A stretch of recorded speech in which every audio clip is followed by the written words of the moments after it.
Well, hello there. My name's Jeremy and welcome back to Freeform Disney. Today, I've got a doozy. In honor of the recent movie Cruella and having watched the original 101 Dalmatians with all of you, I've got another misunderstood Disney villain video for you. So here we go. Cruella De Vil is clearly and undeniably a villain in the classic Disney movie 101 Dalmatians. Or is she? Well, yeah, she kinda is, isn't she? Okay, well, with that, case closed, I'm out of here. That's all, folks. The shortest video ever. We're done. Wait, do you say I need to try to defend her? That's what these videos are? I mean, her first name is telling us that she's cruel. Her last name says that she is the devil. And there's a whole song about how if she doesn't scare you, no evil thing will. And I have to say she's not a villain somehow? Whoa, okay. Wish me luck here, everyone. I'm gonna find a way to show you that Cruella De Vil is not a villain and is, if not good, at least neutral maybe? Well, here we go. Oh, and hey, also definitely hello there to all of you. Definitely don't forget to click that like button for the video and we will jump right on in further. So how do I go ahead and defend the original Cruella De Vil? Let's look at her misdeeds, shall we say. She has Horace and Jasper kidnap a bunch of puppies. She's gonna kill all those puppies and use them to make fur coats, and she's just plain mean. Well, at least I think we can throw out the mean part pretty easily. That doesn't make you a villain, neutral, or good, right? All kinds of people can be mean.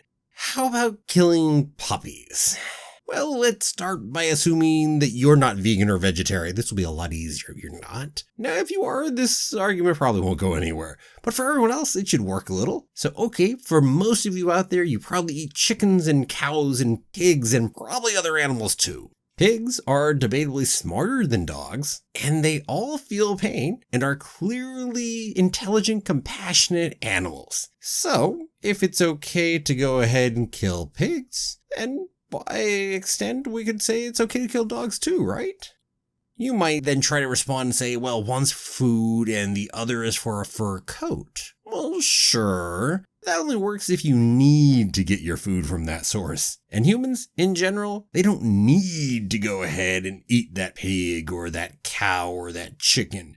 How can you be vegan otherwise, right? Let's put it that way. You can be vegan and not eat any meat. So yeah, you can still get everything you need. Therefore, that means eating meat is just like having a fur coat. Neither killing is necessary, and they are done simply for our own enjoyment.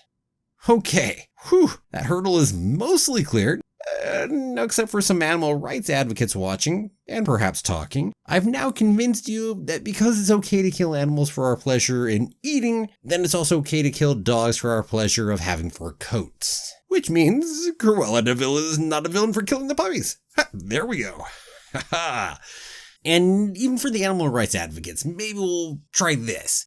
Maybe we could agree that simply killing the dogs doesn't make her a villain, but rather a misguided person. Therefore, not a villain just because she's misguided. Or maybe we'll say that every farmer raising livestock, a butcher killing livestock, and chef who's preparing meat-filled meals could be considered villains as well. And I'm betting that most would set the bar higher than that. And if you agree that eating meat is equally cringe-inducing as fur coats, then I think you may also agree that it does not by itself make Cruella De Vil a villain. And if not, and if I'm stretching too far to try to make this case, well, what can I do? But I think I made a pretty good case here. But that still leaves one major item left on the checklist for Cruella: kidnapping. Ooh boy. Now how do I try to justify this, or at least make it not villainous?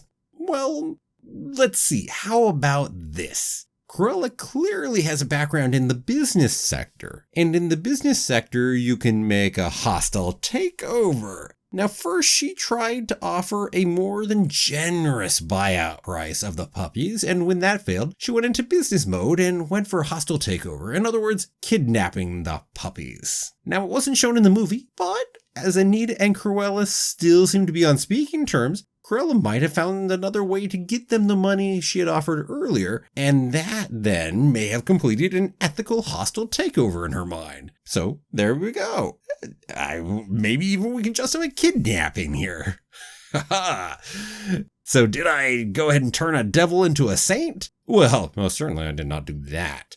Did I make her actions a little more morally neutral than they were before? Maybe I succeeded a little at that. Maybe she's no longer Cruella De Vil, but Cruella Neutral.